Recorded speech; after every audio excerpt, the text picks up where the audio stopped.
Stephen Miller, the architect of Trump's family separation policy, solidifying his reputation as an anti-immigrant lightning rod, attacking President Biden's initial plan to maintain Donald Trump's cap on refugees allowed into the U.S.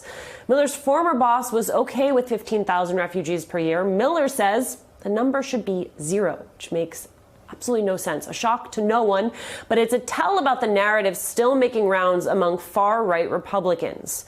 Whether this weekend's backlash forces her to drop the plans, Georgia Congresswoman Marjorie Taylor Greene and others have been toying with the idea of creating an America First caucus in the House, which aims to return our country to its, quote, Anglo-Saxon roots and limit immigration to only those who can contribute economically and demonstrate a respect for American culture and rule of law.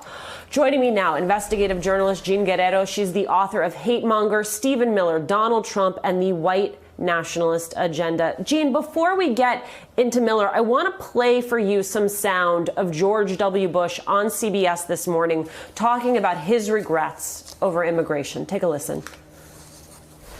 It's been 15 years. I know it. Still, nothing's been done. No, a lot of executive orders, but all that means is that Congress isn't doing its job. Is it one of the biggest disappointments of your presidency? Nothing. Yes, it really is. I campaigned on immigration reform. I made it abundantly clear to the voters this is something I intended to do. So, Jean, not a lot of surprises here. He has admitted as much before. But what I was struck by is how the white supremacist influence on this debate has gone from covert to extremely overt. I mean, how much has the Republican platform on immigration changed since Bush left office? Well, very much so. And the Marjorie Taylor Greene, America First caucus is an example of that. This is how the laundering of white supremacy into the mainstream works. It starts with Make America Great Again, and now it's Make America Anglo-Saxon. And they had to backtrack because of the fact that, it was a little too overt, a little too obvious. Over the past few years under the Trump administration, the Republican Party has realized that in order to mainstream white supremacy, they have to do it through dog whistles and sort of spoon feed it through hysteria around immigration, painting immigration as an existential threat to the United States, when in fact we're facing, unprecedented population stagnation, and immigrants commit crimes at a much lower rate than people who are born in the United States. So the framing of the immigration debate as being, an existential threat to the United States or about homeland security has really contributed to, white supremacist views becoming more and more mainstream, and people like Marjorie Taylor Greene taking these really offensive steps and just using more overtly racist language. You wrote an entire book on Stephen Miller. It is excellent. If you have not read it, highly recommend. And Miller just started this new group, America First Legal. Its goal will be to sue the Biden administration for what it deems, quote, unlawful actions. Jean, can you tell us what you know about Miller's plans and what this tells you about sort of the direction more generally that they're going to be moving in?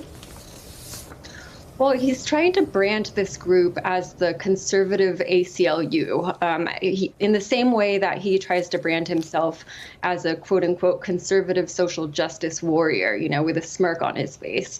Obviously, his goals have nothing to do with social justice. They have nothing to do with civil liberties, and they have nothing to do with putting America first.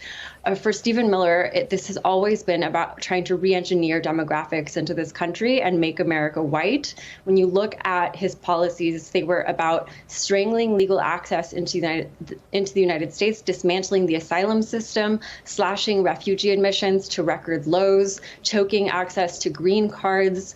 And the Trump administration occasionally tried to spin this as going after criminals and cartels, but really who they were after, when you look at the overarching policy, was families, because this was about, re-engineering demographic flows into the United States. And this is what his group is going to intend to do. They're already supporting lawsuits against the Biden administration on immigration issues to try to make sure that there are no steps towards a more humane immigration policy. Hey, thanks for watching our YouTube channel. You should know that you can follow today's top stories and breaking news and catch up on your favorite MSNBC shows all in one place. Download the NBC News app today.